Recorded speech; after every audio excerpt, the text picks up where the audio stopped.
directly asking the Biden administration to allow the Texas Department of Public Safety to access this facility across the street at the Kay Bailey Hutchinson Center, as well as the other federally run facilities in Texas, to be able to talk to these unaccompanied minors.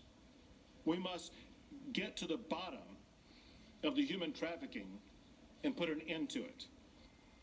Joining us now with much more, the Texas governor himself, Governor Greg Abbott. Governor, I heard the passion in your voice. Tell us exactly what you're dealing with down there, because, number one, they won't even allow you as governor of your state to even enforce what is the legal law of the land, correct? That's correct, Sean. Listen, this has turned into a total catastrophe and is getting worse by the day. You heard Griff talking about the increased numbers. Americans need to know this. This is just the very beginning of what's going to be a massive expansion of the number of people coming across the border. It will grow tenfold and 100-fold, especially because of the way the Biden administration has handled this. Remember during the presidential campaign when all of the candidates said, we want open borders. Well, guess what? Biden has provided those open borders. He's inviting everybody in, and the floodgates are now open, and Texas is at the forefront of it.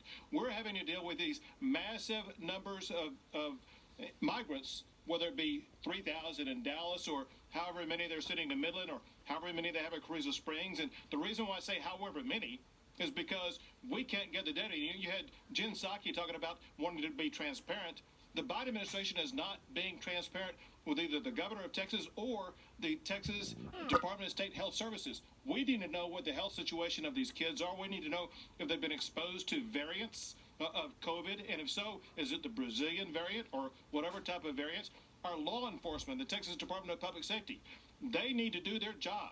Part of their job is making sure they track down and prosecute anybody involved in smuggling.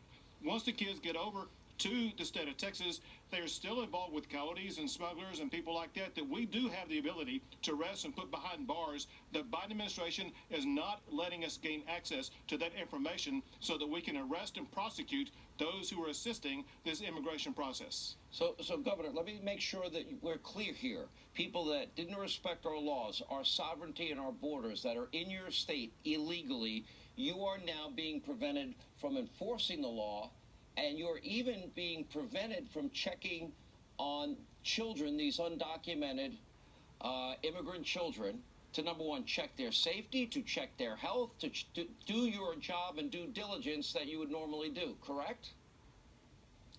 Absolutely correct. We have sought access to these shelters, and we've been denied access to those shelters, whether it be involving healthcare purposes or talking to these children about human trafficking. You got some young children who've been trafficked across Mexico and maybe some other countries, and who knows what horrific things may have happened to them.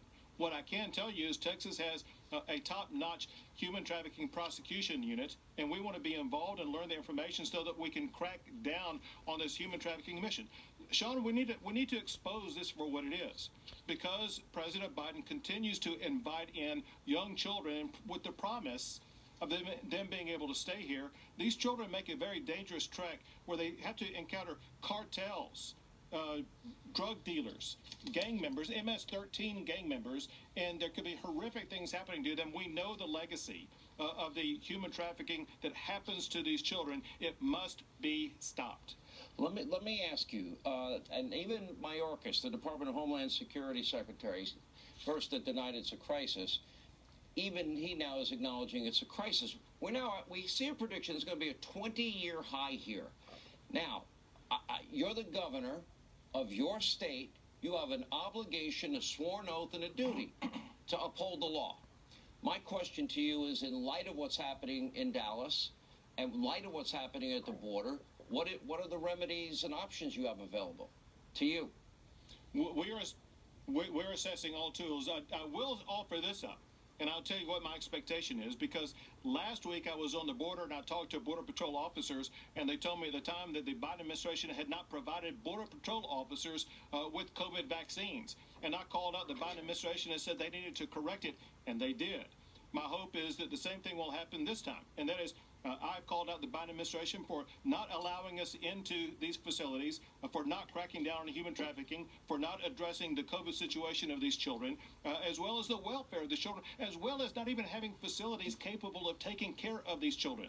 The Biden administration is not prepared for the massive inflow of humanity that's coming to the Lone Star State. And so I hope that they will respond to this plea as quickly as they responded to the one I issued last week. If there's any of these cargo shipping containers, could you please have some of your guys take pictures and give them to us? Because America has a right to know what's inside those cargo shipping containers, because I think we both know that if Donald Trump ever put children in them, I think there would be quite a bit of an outcry, Governor. I'm just guessing, though. All right, we wish you the best, Governor Abbott.